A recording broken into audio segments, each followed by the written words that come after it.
Donc après 2 années de, comment dire, d'examiner de façon différente, avec des perspectives différentes, les éléments de faire un projet de ville, les éléments d'analyse d'une situation urbaine et de comment on peut intervenir là-dedans, nous avons pensé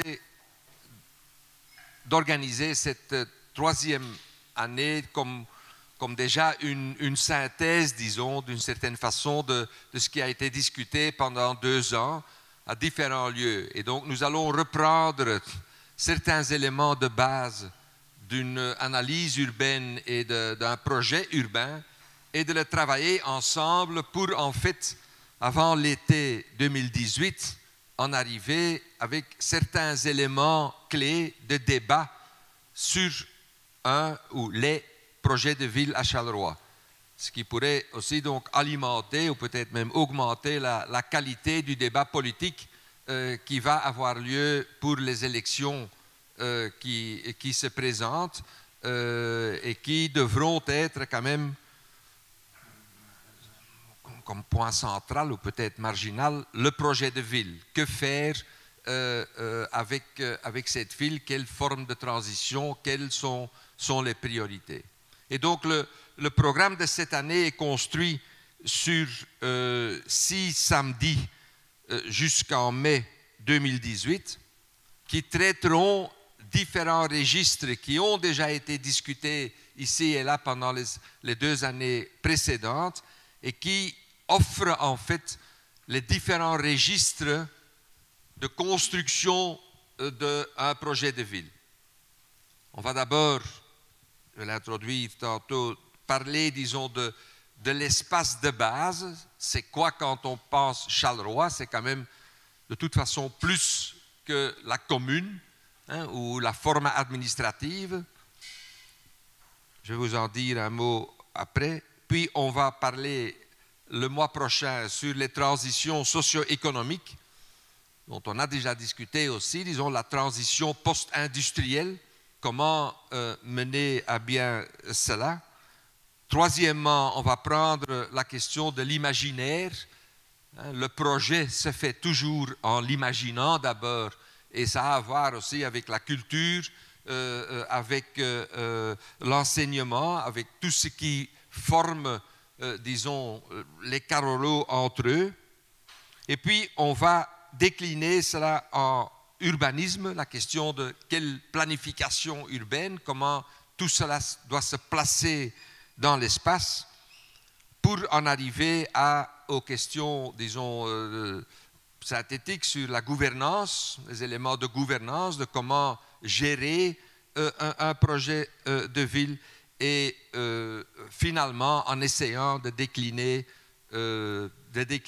les éléments clés du projet de ville ou qu'est-ce qui doit être mis en débat selon ces ateliers ici.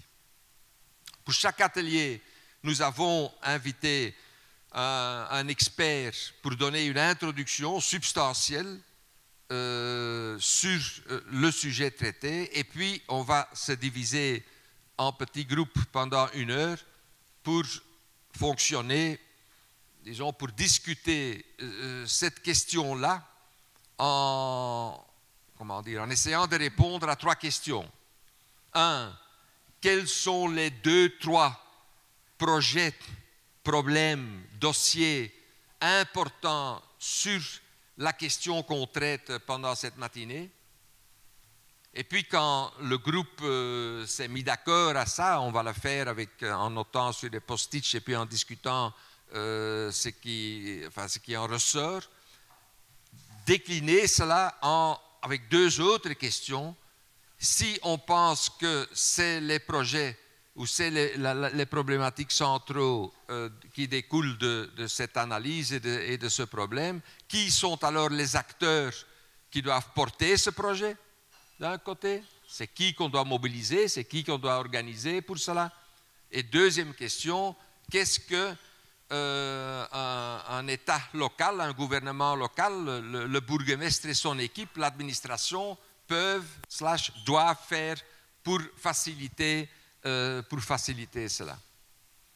Et puis, on reviendra en plénière pour entendre ce que les ateliers ont donné et pour, disons, sortir avec, si possible, une petite synthèse de tout cela et le porter pendant les autres sessions et ainsi en arriver à la fin à, disons, une 20 ou 25 éléments centraux à mettre en débat pour un projet de ville. Et donc aujourd'hui, on a invité Geoffrey Grulois, qui est professeur dans la faculté d'architecture et d'urbanisme de l'ULB, de nous introduire Charleroi comme écosystème. Et c'est quoi la question qu'on lui a posée?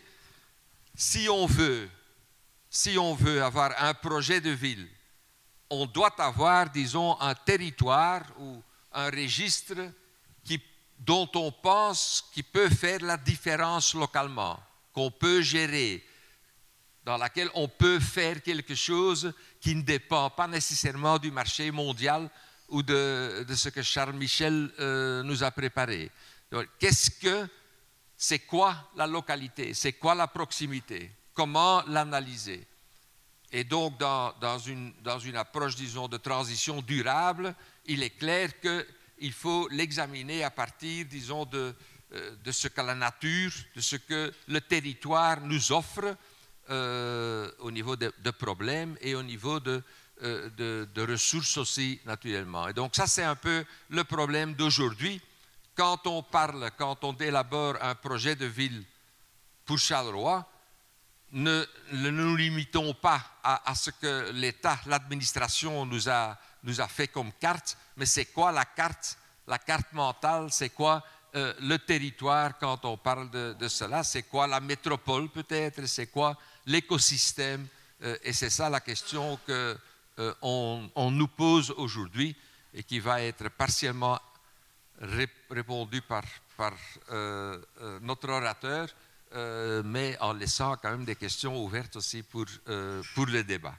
Geoffrey Grulois, à toi la parole.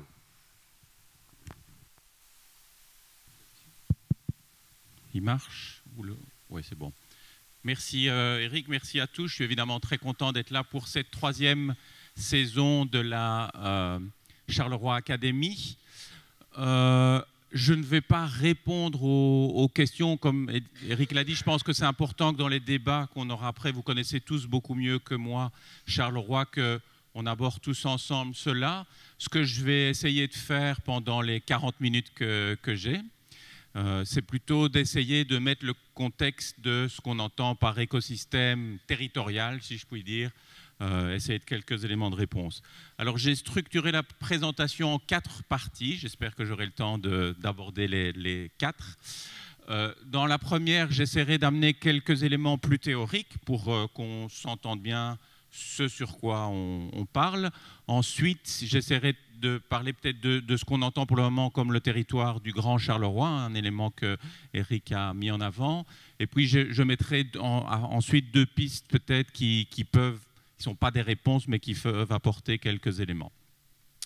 Alors peut-être pour cette question plus de qu'est-ce qu'on parle, qu'est-ce que l'écosystème ou qu'est-ce que le métabolisme, puisque c'était également dans le texte, ou qu'est-ce que de manière plus générale l'écologie urbaine. Je vous montre, je ne vais pas aller en détail là-dessus, mais un schéma qu'on utilise dans le Metrolab, qui est un laboratoire interdisciplinaire pour lequel on essaie d'approcher la question de l'écologie plutôt par les sciences humaines. Et en fait, vous verrez qu'au cours de ma présentation, je vais bouger dans différentes parties de ce vaste champ de l'écologie, en partant peut-être d'abord de la question de l'écosystème. Alors pour revenir, j'aime toujours bien de revenir un peu sur d'où viennent un peu les notions.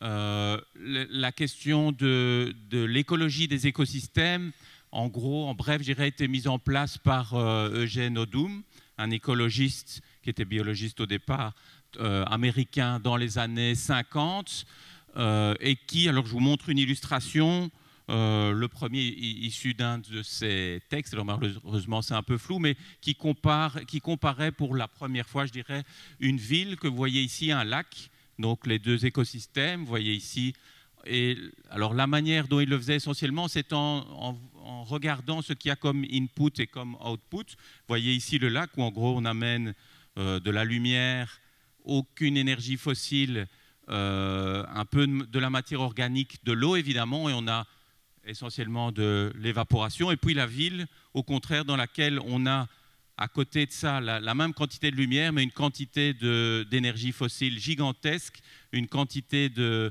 nourriture également gigantesque, et puis des déchets très importants, je dirais des rejets, la pollution de l'air évidemment, donc une série de particules, les eaux usées, et puis toute la matière organique qui ressort de cette ville. Donc c'est un peu la manière dont on a commencé, je dirais, à approcher la ville comme écosystème.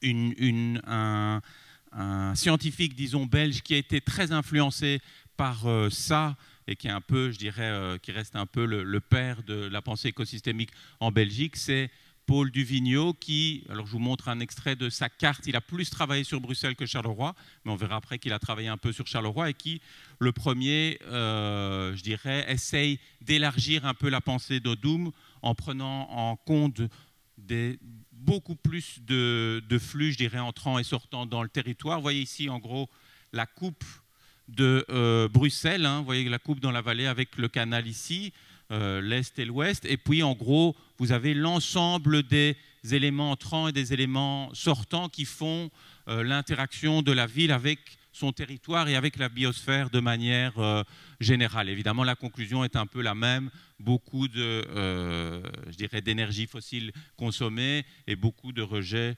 de CO2. Une des cartes intéressantes qu'il a fait pour Bruxelles, qui est ici synthétisée, c'est la carte de tous les espaces ouverts, pas uniquement des espaces verts, des jardins ou des parcs, mais de tous les espaces ouverts, y compris les no man's land, je dirais, qui, pour lui, avaient une importance très très forte pour l'écosystème. Alors j'ai retrouvé, un collègue de l'ULB m'a donné cette illustration, donc, qui est une des parties des travaux qui ont été faits à l'époque sur Charleroi. Vous voyez, en 1978, il y a eu un congrès important en 83, je pense, sur l'écologie urbaine.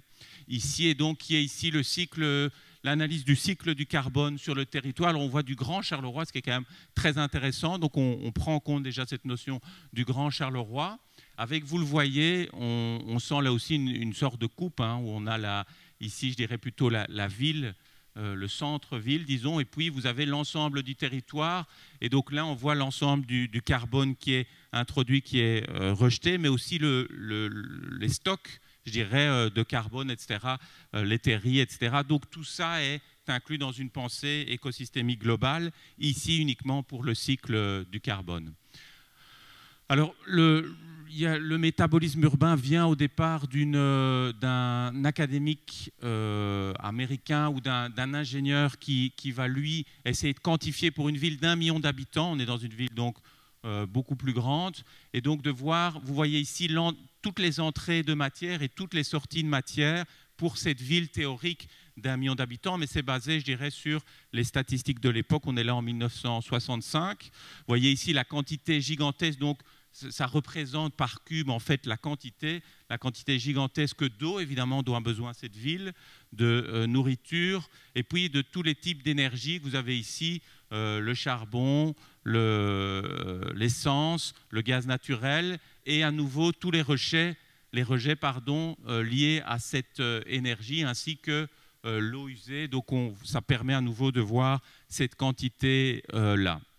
Alors je pense qu'une notion très importante qui était mise en avant, il y a une dizaine d'années, qui est un peu retombée maintenant, mais qui est la notion de service écosystémique. Donc c'est par un groupement qui s'appelle le Millennium Ecosystem Assessment, et donc qui a essayé de développer cette notion qui a été reprise après dans pas mal d'études de services écosystémiques, c'est-à-dire de tout ce que les bienfaits, je dirais, que nous apporte la biosphère ou tous les espaces ouverts. Et donc, vous voyez, d'un point de vue peut-être plus les services écosystémiques directs, ici, donc d'une part la production primaire, évidemment, de nourriture, par exemple la régulation du climat.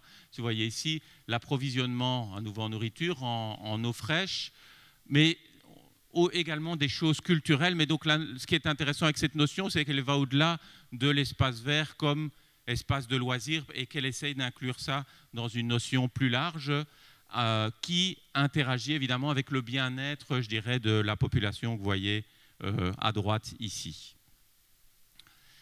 Une notion, je pense, très importante qui est arrivée un peu plus tard et à un moment où on a commencé à relativiser la notion d'écosystème naturel ou d'écosystème anthropologique, on pourrait dire, c'est la notion de résilience qui était développée des écosystèmes, qui était essentiellement développée par un auteur qui s'appelle Holling et qui s'est intéressé, je dirais, aux écosystèmes de manière générale et donc à l'idée d'état stable, alors qui d'abord, l'idée de résilience, je dirais, est apparue comme une notion liée à un état stable, c'est-à-dire qu'un écosystème n'a qu'un état, et puis si il est perturbé, il doit revenir toujours à cet état.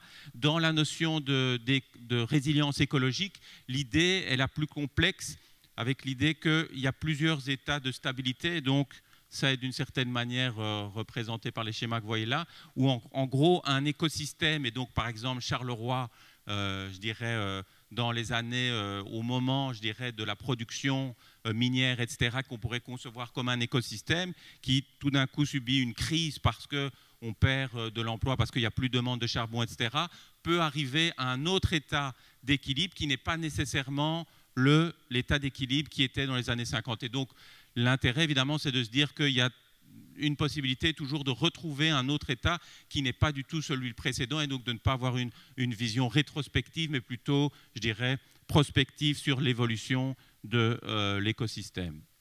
Alors, je pense qu'une notion intéressante aussi qui pourrait nous aider, et je pense qui peut être intéressante dans Charleroi, c'est la notion de l'anthropocène, donc qui est aussi une notion qui est développée depuis une quinzaine d'années, avec l'idée en gros qu'aujourd'hui, et ça appuie, je dirais, l'idée qu'il n'y a plus uniquement des écosystèmes naturels, mais qu'on est tous, on fait partie, autant les espèces animales que nous-mêmes, d'un grand écosystème qui interagit l'un avec l'autre. Donc c'est que cet anthropocène nous dit en gros que depuis 200 ans, on est dans une époque où l'homme, toute sa production industrielle, toutes ses, je dirais, ses transports, etc., est une force géologique en soi. Donc, tous ces éléments-là ont atteint une telle quantité de rejet de CO2, d'autres indicateurs que vous voyez tous ici, que, en gros, on peut le considérer comme une force géologique et qu'on ne doit plus considérer comme,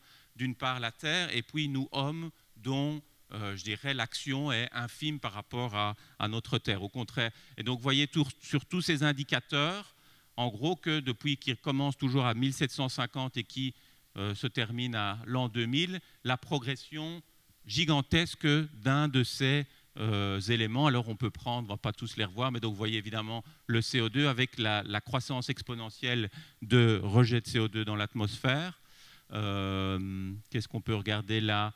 La notion de biodiversité qui décroît fortement. Bon, il y a des choses plus, je dirais, accessoires, la quantité de restaurants McDonald's, la population, évidemment, qui augmente ici, très, très fortement. Tout ça de manière, vous voyez, à chaque fois exponentielle. Alors, l'intérêt aussi, et là, c'est peut-être là que ça peut nous faire réfléchir à Charleroi, c'est qu'en gros, ils font toujours, je dirais, l'anthropocène, la date, alors ils se disputent entre académiques sur ou scientifiques, quelle est la date exacte de début de l'anthropocène, mais en gros on dit que c'est vers le 1750, début du 19e siècle, et donc ce qui est intéressant c'est que ça correspond en gros je dirais à la période industrielle de Charleroi, donc on pourrait se dire d'une certaine manière que Charleroi est un territoire très, disons, clé ou important ou je dirais, une des expériences de l'anthropocène. Alors, on suppose en général, parce que vous voyez que cette croissance exponentielle après 1950 s'accélère avec l'arrivée du pétrole, je dirais, ou pas l'arrivée, mais en tout cas la consommation exponentielle du pétrole. Et donc, vous voyez que là aussi, ce qui est intéressant, c'est que ça correspond aussi, je dirais, à la transformation de Charleroi vers cette ville du charbon à une ville plutôt liée au pétrole, aux infrastructures de transport, à l'explosion du nombre de voitures dans le Grand Charleroi. Alors, une autre notion qui évidemment est liée, c'est la notion évidemment de l'économie circulaire et de ce que j'appellerais l'économie comme écosystème. Donc, la notion qui a été développée par la fondation Ellen MacArthur, mais qui est poussée très très forte par l'Union européenne depuis une dizaine d'années, et dans laquelle, en gros, on reprend un peu simplement la distinction entre les cycles, je dirais, de matière non organique et puis les cycles de matière organique. Et ce que nous dit la fondation MacArthur, en gros, c'est qu'il faut trouver différentes stratégies. Donc ça, c'est simplement le système linéaire depuis les matières premières jusqu'au rejet, en passant par notre utilisation, et puis qu'il faut trouver en permanence des systèmes qui permettent de réutiliser ces éléments-là, qu'ils soient non organiques ou organiques. Alors les stratégies sont différentes suivant qu'on parle du non organique ou de l'organique, pour, je dirais, réduire les consommations d'énergie. Alors pourquoi l'Europe fait ça? Évidemment, on est sur je dirais un continent qui a peu de ressources naturelles, et donc on doit absolument essayer de trouver des nouvelles économies qui nous permettent de réutiliser plutôt que de dépendre toujours d'usages de ressources naturelles extrêmement importants. On pourra revenir évidemment, et ces différentes stratégies, évidemment, elles peuvent être de ne pas jeter, je dirais, de continuer à utiliser jusqu'à recycler, etc. Je pense qu'un élément, alors je ne sais plus si on avait parlé dans les éditions précédentes, mais qui pourrait également nous aider, c'est la notion de troisième révolution industrielle, donc, et qui était développée essentiellement par Jeremy Rifkin, avec l'idée, et ça se rejoint assez bien, je dirais que, en gros, la première révolution, c'est le charbon, la machine à vapeur. La deuxième révolution, donc jusqu'aux années 30, on pourrait dire à Charleroi, la deuxième révolution industrielle, c'est le pétrole, l'électricité, les réseaux routiers, donc ce dont on parlait tout à l'heure et qui se développe en gros des années 40 aux années 2000. Et puis pour Jeremy Rifkin, qui a travaillé avec pas mal de villes sur le développement de plans, il y a aujourd'hui, depuis le 21e siècle, la troisième révolution industrielle, au cours de laquelle on doit passer aux énergies renouvelables. Ça, c'est peut-être plus évident, mais on doit passer, alors pour lui, c'est aussi à d'autres systèmes de gouvernance beaucoup plus décentralisés. Et en gros, il utilise la métaphore de l'Internet, donc d'un réseau totalement horizontal où chacun, on peut être producteur et consommateur. Donc on consomme de l'énergie, mais on produit de l'énergie avec nos panneaux solaires, on peut recycler notre eau au niveau local. Et donc ça, c'est le modèle que lui développe. Alors, peut-être un élément important, je ne vais pas développer en profondeur les théories de Zibran Jalinghi, mais donc lui met toujours en avant l'importance, je dirais, de cette interaction, non pas entre une pensée qui risque toujours d'être technocratique sur les flux, qui est un des éléments de l'écosystème, mais évidemment des acteurs, et puis du lieu sur lequel on travaille. Et c'est vrai qu'il y a parfois je dirais, peut-être tendance à focaliser trop sur cette efficience des flux qui nous entraîne à nouveau vers une pensée technocratique. La conclusion que je pourrais tirer de ça, c'est qu'il y a des approches très différentes et relativement fragmentées, donc soit conduisent plus vers l'ingénierie ou plus vers les sciences humaines, et qui fait que c'est très difficile d'avoir une approche globale aujourd'hui sur cette notion et en plus qu'elle soit territorialisée sur la notion d'écosystème. Et je prendrai un exemple à Bruxelles, par exemple, pour illustrer ça. C'est qu'à Bruxelles, on a eu depuis, je dirais, 5 ans, une série d'études qui essayent de mettre en avant cette notion de l'écosystème. Une, c'est justement ce calcul global des flux. Vous voyez ici, donc plutôt une étude du métabolisme urbain de Bruxelles. Vous avez le territoire de Bruxelles, la région bruxelloise ici, qui est considérée comme un élément fermé dans lequel on a des flux entrants. C'est tout ce que vous avez de ce côté-ci. Alors vous voyez les précipitations, ce qui est en bleu plutôt ce qui vient de la biosphère. Et puis ici, ce qui est la matière et l'énergie. Et puis vous avez des flux sortants ici. Une étude qui rentrerait plutôt dans cette approche, je dirais plutôt science dure et en même temps technocratique. Et puis on a une autre étude, mais complètement détachée, que Eric connaît bien, qui est là sur qui s'appelle sur les paysages métropolitains, Metropolitan Landscape, et dans lequel on étudie, je dirais, les continuités des espaces verts. Alors, la notion d'écosystème n'était pas centrale dans celle-ci, mais donc je vous montre ça pour vous montrer que peut-être un des éléments compliqué, c'est qu'on a tendance à avoir de plus en plus d'études qui sont intéressantes et de lobbies, mais qui sont distincts les uns des autres et qui font que c'est difficile d'avoir une pensée politique globale sur cette question. Donc une des conclusions que je tirerais de cela, c'est un peu, qui est plutôt une question, c'est comment politiser l'écologie, la question des écosystèmes et le métabolisme, et comment passer de la question de l'efficience, hein, dont on parle de tout longtemps, à ce que j'appellerais plutôt des relations socio-écologiques. J'en arrive au territoire de Charleroi. Alors je ne vais pas peut-être là quitter un peu la notion des écosystèmes, mais essayer de comprendre ce que Eric disait tout à l'heure, donc voir ce que c'est le grand territoire de Charleroi. Alors je vous montrerai une série de cartes, je pense qu'il y en a d'autres, mais qui aujourd'hui ont essayé de comprendre ce qu'était le territoire de Charleroi. Ça, ce sont les cartes issues du guide d'architecture qu'on a réalisé, alors dans lequel, là, on n'a pas la vue sur l'ensemble du bassin de vie. Donc ça, c'est la carte, le résumé de la carte de 1777, vous voyez, qui montre en gros, vous voyez, alors ce que vous avez sur la carte, ce sont la topographie, vous voyez, toutes les courbes de niveau, l'eau, bien qu'il y a des éléments, c'est très très synthétisé, il y a évidemment pas encore le canal, et puis l'urbanisation qui est encore relativement restreinte et qui est encore relativement, je dirais, consolidée. Alors la carte de 1850 qui est essentiellement construite à partir de la carte de Van der Malen, dans laquelle vous voyez évidemment les terris qui ont apparu, la complexification du réseau de l'eau avec le canal, et puis je dirais, le tracé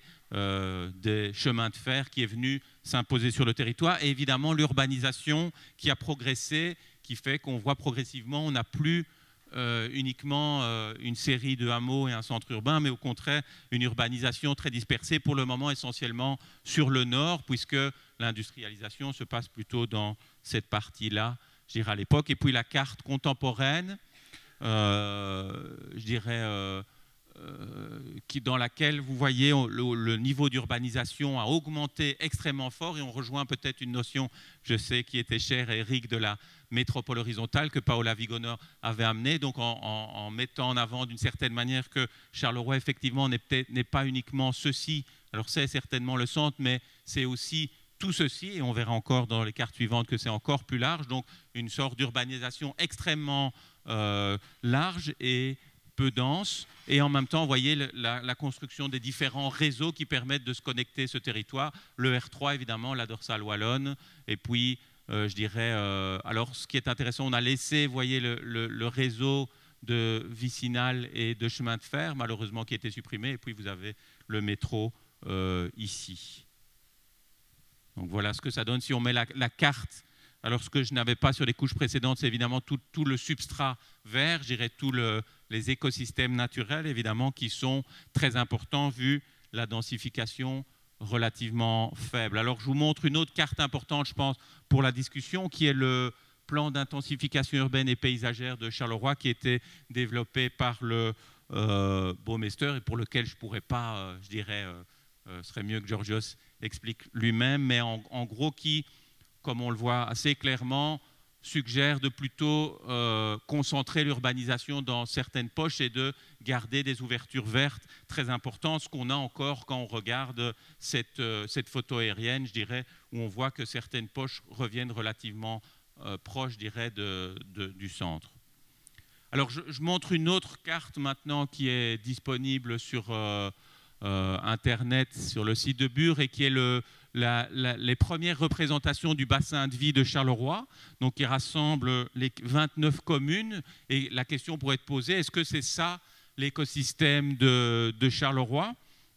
Vous voyez la liste des communes ici à gauche, et puis vous voyez Charleroi, et puis qui s'étend effectivement ici jusque la Botte du Hainaut, donc très très loin, et qui montre à quel point, quand on le considère à cette échelle-là, la ville a une sorte d'interland très grand qui n'est pas un territoire rural pur, je dirais, mais au contraire qui est habité, mais avec différents niveaux de densification. Alors ce qui est intéressant dans les premières, ce n'est pas encore évidemment un résultat, mais c'est les premières hypothèses qui avaient été faites par le groupement de Bure, c'est notamment je je dirais, l'organisation, donc une hypothèse qui est d'organiser le territoire, alors qu'ils font en 4, je dirais, transects, 1, 2, 3, 4. J'ai rajouté les plateaux Limoneux, Brabançon, si on considère, si on regarde, et c'est dans le bassin de vie, donc les territoires qui se trouvent au-dessus de la dorsale wallonne, et donc qui sont un autre type d'écosystème, on pourrait dire. Et donc, si vous le regardez ici, en gros, c'est d'abord Charleroi Métropole, qui se trouve dans la vallée de la Sambre, ici, qui est une urbanisation typique. Alors, on pourrait dire avec, si on revient sur la carte, donc c'est tout ceci avec les versants boisés, je dirais, du sud. Ensuite, les plateaux du Condro, donc qui font partie d'un autre type de paysage et d'écosystème, on pourrait dire. La botte du Hainaut-Fagne, donc ce sont évidemment comme la Wannonie, ce sont plutôt des strates paysagères, je dirais, d'est en ouest. Du coup, le bassin de vie est croisé par une série d'écosystèmes spécifiques dans lesquels on a à chaque fois une coexistence, je dirais, différente entre et de l'industrie, si on est plutôt dans le nord, de l'agriculture, des territoires habités, et puis on pourrait dire tous les territoires, je dirais, des équipements, etc. Alors ça, je pense, pourrait être une manière intéressante, je dirais, de penser l'écosystème et qui, en plus, est envisagé comme un territoire politique puisqu'il a une existence maintenant via cette notion de bassin de vie. Alors, j'arrive dans les deux parties donc, qui sont plus peut-être des suggestions et qui se baseront sur des exemples extérieurs. Non pas que je considère que ce qui est à Charleroi est pas intéressant, mais je pense que vous, à nouveau, vous connaissez ça tous mieux que moi. Et donc, je propose quelques pistes qui sont des choses qu'on a, je dirais, croisées avec Benoît. Et donc, une notion peut-être intéressante, je pense, c'est la notion de biorégion. Alors, je dirais qu'il prend, je pense, ça c'est mon hypothèse, sa source, notamment dans les études de Patrick Guédet sur l'idée de la vallée-région. Et donc, vous voyez, c'est les dessins que Patrick Guédet, donc sociologue, biologue, anthropologue, a fait au début du XXe siècle et dans lequel il essayait, donc vous voyez ici en fait le plan de ce qu'il appelle la vallée-région et puis la coupe.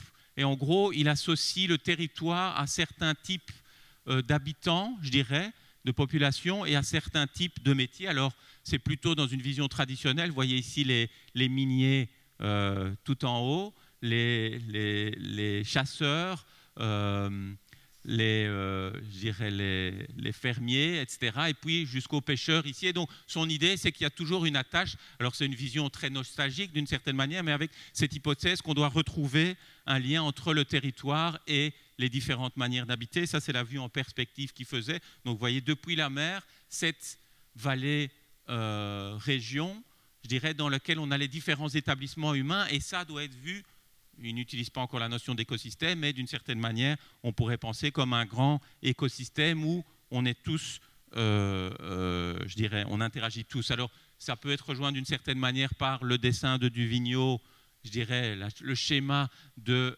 la vallée comme écosystème, et donc, tout ça, d'une certaine manière, c'est un peu, on pourrait envisager que si on regarde le réseau, je dirais le bassin versant de la Sambre, que c'est un peu l'écosystème de Charleroi. Vous voyez ici en rouge la Sambre et puis l'ensemble des affluents. Et quand on avait fait le guide, j'avais essayé de repérer tous ces différents affluents qui sont en général des doigts verts, je dirais, qui rentrent dans la ville et qui sont des continuités paysagères et d'écosystèmes naturels très très forts. Alors, une manière dont ça a été mis en place, c'est par les plans de Magnaghi, qui est donc Alberto Magnaghi, donc un Italien, un urbaniste italien qui écrit le projet local, et puis la biorégion. Donc, vous voyez le titre de son ouvrage, La biorégion, petit traité sur le territoire bien commun, qui s'interroge justement sur cette question de comment on peut essayer de renouer un lien entre, je dirais, le territoire anthropologique et puis le territoire des écosystèmes naturels. C'est ici un extrait de la planche du projet pour la province du Prato, qui est un territoire relativement restreint, sur lequel il a travaillé en essayant avec les communautés locales de redéfinir ce territoire de la biorégion. Alors évidemment, une manière, à nouveau, je montre cette image du bassin je dirais de la Sambre, qui serait évidemment une manière de repenser ce territoire comme je dirais, la vallée région, ou en tout cas la partie du territoire qui pourrait fédérer la partie de Bruxelles. Alors, je mets peut-être une certaine, je dirais, allez, une autocritique par rapport à cette notion de relier toujours, de penser un territoire comme le territoire d'une ville ou d'une communauté comme un territoire fermé. Hein. Eric dit toujours une ville n'est pas un pays. Donc, tous nos déchets, on le sait aujourd'hui, d'une certaine manière, nos déchets électroniques sont envoyés au Ghana. Et donc, d'une certaine manière, c'est très difficile aujourd'hui, dans l'époque de la globalisation, d'arriver à définir ou de penser, ou il faut en tout cas être conscient quand on pense ce territoire et qu'on essaie de travailler avec des circuits courts, de l'utopie qu'on met en place et de l'ensemble, je dirais, des écosystèmes ou des métabolismes plus larges. D'une certaine manière, notre hinterland au nord industriel est devenu d'une certaine manière le sud. C'est un peu ça que je veux dire en montrant cette image de ce travailleur dans cette décharge des déchets électroniques du Ghana qui rassemble les déchets un peu partout dans le monde. Évidemment, je pourrais montrer d'autres exemples. Alors, je terminerai, et je vois que je suis dans les temps, je suis content. Eric avait bien insisté pour ne pas que je suis trop long, il faut laisser la place pour les discussions, par quelques exemples qu'on a, je dirais, pour lesquels on a eu des rencontres ces derniers temps avec le laboratoire et qui, d'une certaine manière, aideraient à renouer ce que j'appellerais des liens socio-écologiques, donc un lien au territoire et à l'écosystème de manière générale. Alors, évidemment, je ne dis pas qu'il faut appliquer ces territoires à Charleroi, je les mets plutôt simplement comme exemple pour nourrir la discussion que nous aurons tout à l'heure.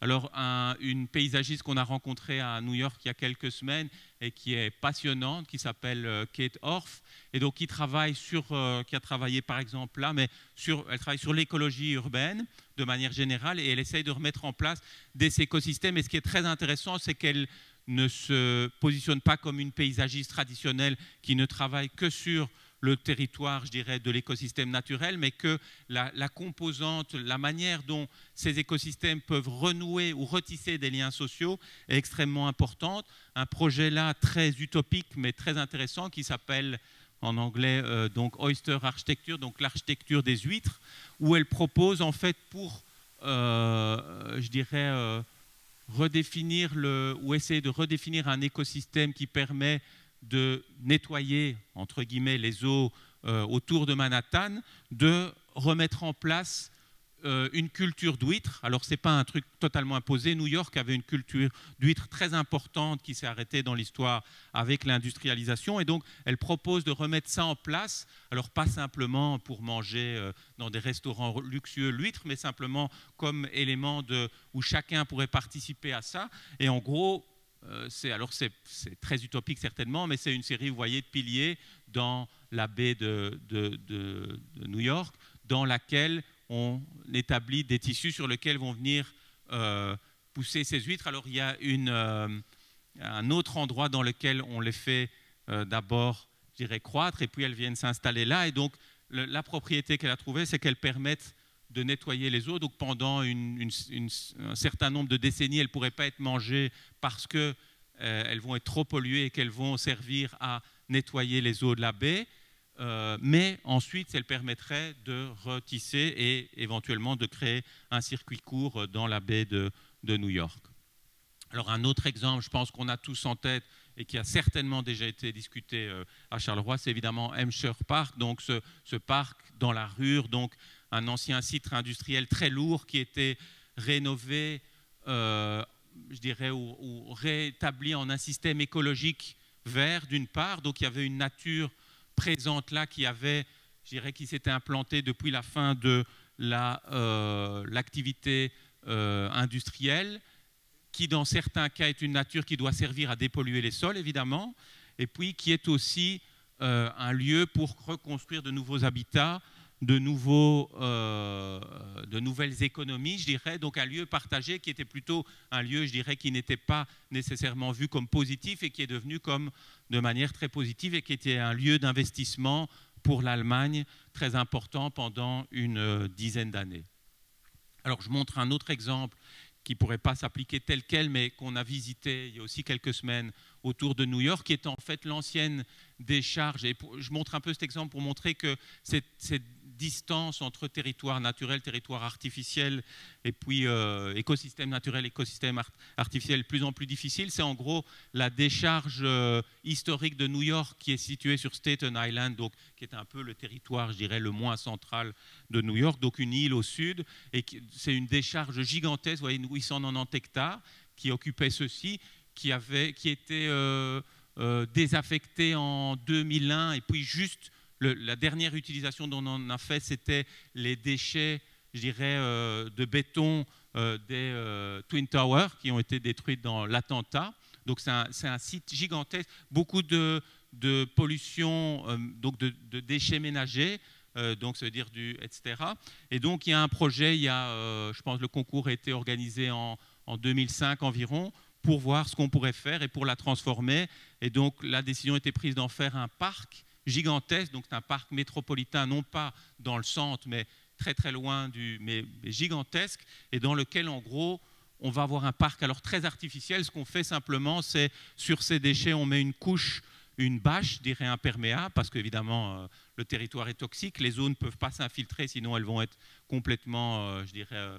Et donc, vous voyez, ce que vous voyez à gauche, ce sont les différentes couches. Donc, en gros, je dirais cette bâche, puis un réseau qui permet de récolter l'eau. Et en gros, on a 25 cm de terre là-dessus qui va faire le parc qui va être en partie boisé. Alors, il ne peut pas l'être trop parce que 25 cm de terre, ce n'est pas énorme, évidemment. Et donc, un parc totalement artificiel, alors qui est en même temps un lieu alors dans lequel on n'oublie pas non plus la mémoire de la décharge. Il y a en fait aussi du biogaz qui est produit avec, donc ces déchets organiques rejettent du biogaz, donc avec des systèmes de drains verticaux, on peut récupérer le biogaz. Et donc là, on a un territoire, je dirais, qui est un peu un territoire post-industriel relativement intéressant. Alors un autre exemple que je montre, qui est un peu un exemple contemporain important, c'est le parc des réservoirs, je le traduis de cette manière, donc à Medellín. Donc Medellín, une ville qui avait été meurtrie, je dirais, par les narcotrafiquants et qui, depuis une quinzaine d'années, a eu un boom avec un maire extrêmement dynamique.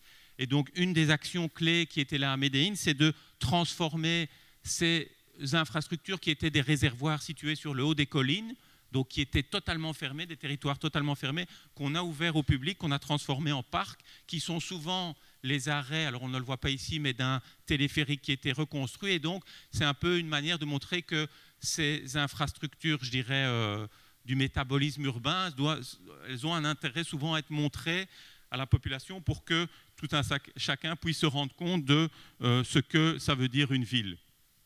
Un des derniers exemples, je pense que c'est le dernier, l'aéroport de Tempelhof à Berlin, qui était un grand aéroport qui était désaffecté et donc pour lequel il y a une consultation publique. Et à un moment, on se pensait, est-ce qu'on va transformer ça en densifiant du logement? Est-ce qu'on va construire un grand centre culturel? Et là, le choix était plutôt de le laisser tel quel, vous voyez, avec ces grandes allez, je dirais, surfaces d'asphalte qui sont réutilisées, qui ont été ouvertes au public et qui permettent des nouveaux usages. Alors évidemment, on est dans un autre contexte de densité qu'à Charleroi, donc à nouveau, on ne peut certainement pas appliquer ça tel quel, mais je pense que c'est un intérêt, vous voyez, de nouvelles manières d'occuper le territoire et un parc qui est devenu extrêmement populaire.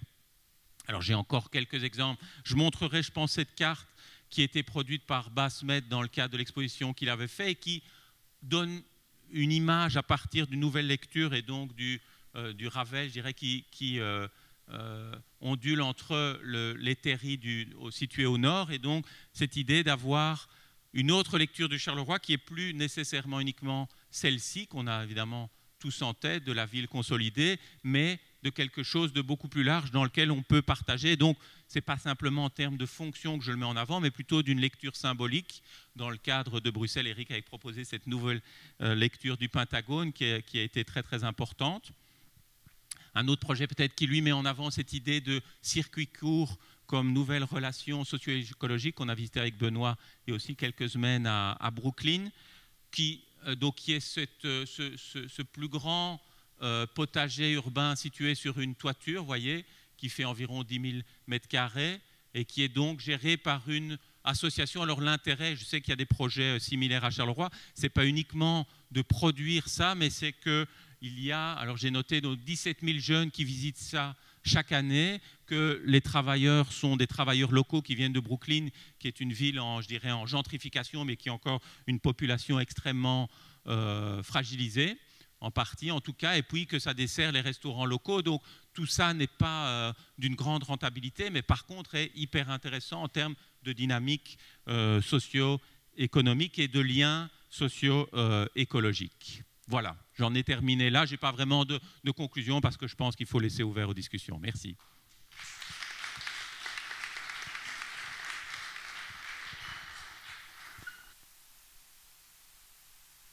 Merci beaucoup. Très belle entrée en matière. Moi, je propose qu'on se met en atelier immédiatement. Et donc, je vous rappelle un peu en quelques points le défi pour ces ateliers et pour le débat plénière après. Donc, comme Geoffrey a commencé aussi, en principe, une ville est un système insoutenable, c'est-à-dire une ville dépend de son hinterland. Et donc, en réalité, en préparation, disons, d'élections locales, on pourrait dire, le maire n'a rien à dire, en fait, parce que la ville dépend du monde. Et donc, la seule chose qu'il peut faire, c'est de soutenir le rapport au monde. La réflexion écosystémique, c'est, oui, il doit y avoir quand même, on doit pouvoir faire la différence au niveau local. Pas toute la différence, mais quand même, il y a des choses à faire au niveau local. Si on trouve la bonne échelle. Donc la première question, c'est la bonne échelle. Mais là, on doit dire que dans la pratique, et les cartes le montrent aussi, il y a déjà une échelle, disons, de Charleroi métropole qui se dégage plus ou moins. Alors la question qui se pose et qui se posera, et sur laquelle on doit réfléchir ensemble, qu'est-ce qu'on peut faire à cette échelle pour introduire plus de circulaire, plus de métabolisme circulaire par rapport à ce qui est actuellement entrant et sortant sans vraiment un grand contrôle. Et donc là, on a cette notion que Geoffrey a bien indiquée aussi de services écosystémiques. Quel type de services sociaux, sociétaux peuvent être dérivés de ce territoire, sans naturellement penser que, par exemple, toute la nourriture dont la ville a besoin peut être produite et reproduite sur ce territoire seulement. Ça, c'est tout à fait irréaliste, mais si, pour donner simplement un exemple, si on pense que des grandes villes comme New York ou Londres, par exemple, ont une indépendance de moins de 2 jours, alors il faut quand même réfléchir s'il y a quelque chose qui se passe dans le monde et qui nous coupe du monde, il y a la famine après 2 jours. Faudrait réfléchir ces choses-là. Alors, bien sûr, Charleroi est plus petit, etc. Mais donc, la question qui se pose, quel type de service écosystémique pourrait-on développer plus dans une approche d'économie circulaire? Alors, Geoffrey a aussi bien indiqué, j'ai bien noté, il y a 3, disons, catégories de services écosystémiques qu'on peut penser. Il y a d'abord la régulation de la nature. Et donc là, il y a par exemple, avec le changement climatique, les poches de chaleur dans la ville qui posent vraiment un problème. Et donc, réguler la température par de la verdure, par exemple, est un élément. La production d'eau, eau potable, mais aussi d'eau pour d'autres solutions, les questions d'énergie. Donc, la régulation du système. Deuxièmement, la provision. Qu'est-ce que le système peut nous offrir au niveau de ressources? Et donc là, par exemple, la nourriture est quand même les espaces verts comme espace productif, le rapport à l'interland immédiat. Est-ce que l'interland produit de la nourriture pour le reste du monde ou pour la ville proche, par exemple, ce questionnement-là. Et puis, troisièmement, ce qui va y revenir après, c'est naturellement aussi le patrimoine culturel, le patrimoine monuments et sites, etc., qui est aussi une ressource. Voilà, et donc la question déchets, recyclage d'énergie, matériaux de construction. Il y a pas mal de choses quand même qui sont en train de se passer où les chantiers peuvent être pensés avec un matériel proche. Il ne faut pas nécessairement importer, disons, la pierre bleue de Chine chaque fois qu'on fait un nouvel espace et puis jeter le béton. Donc tous ces questionnements-là. Comment nous allons faire? Nous allons diviser le groupe en trois quand même, hein? En 3 groupes. En vous posant, vous allez avoir des petits post-its. Donc, première tâche est une tâche individuelle. Choisissez les 3, disons, notez sur un post-it, les 3 projets, dossiers dans ce cadre-là de réflexion dont vous pensez que c'est les plus importants, les prioritaires, les plus porteurs pour Charleroi. Est-ce que c'est la question de la nourriture? Est-ce que c'est la question de l'énergie? Et alors, on va mettre ça ensemble. Cela va dégager les points, disons, que le groupe propose comme 2-3 dossiers les plus importants. Et là, vous allez discuter ensemble si on veut un projet nourriture, un projet énergie, un projet construction locale. Qui sont les acteurs? Quelle est la coalition de développement? Qui est-ce qu'on doit mettre ensemble? Parce que tous ces éléments-là impliquent un changement de gouvernance ou de gestion post-industrielle. Pas sectoriel, pas chacun dans son... Mais donc, des circuits doivent être pensés. Donc, qui peut porter cela? Et alors, que faire? Qu'est-ce que nous allons mettre en débat quand on va organiser des débats entre les politiques qui se présentent pour gérer la ville? Quelles sont les mesures, disons, au niveau de la gestion de la ville qui devraient faciliter cela? Est-ce que c'est assez clair? Hein? J'espère bien. Donc, on va se diviser en 3 groupes. Vous avez 50 minutes de travail. On va revenir et on va entendre ce qui s'est discuté dans ces groupes. Et puis, avec Geoffrey, faire, disons, un round-up. Un round-up. Oui, ça va être en anglais. Oui, ça va.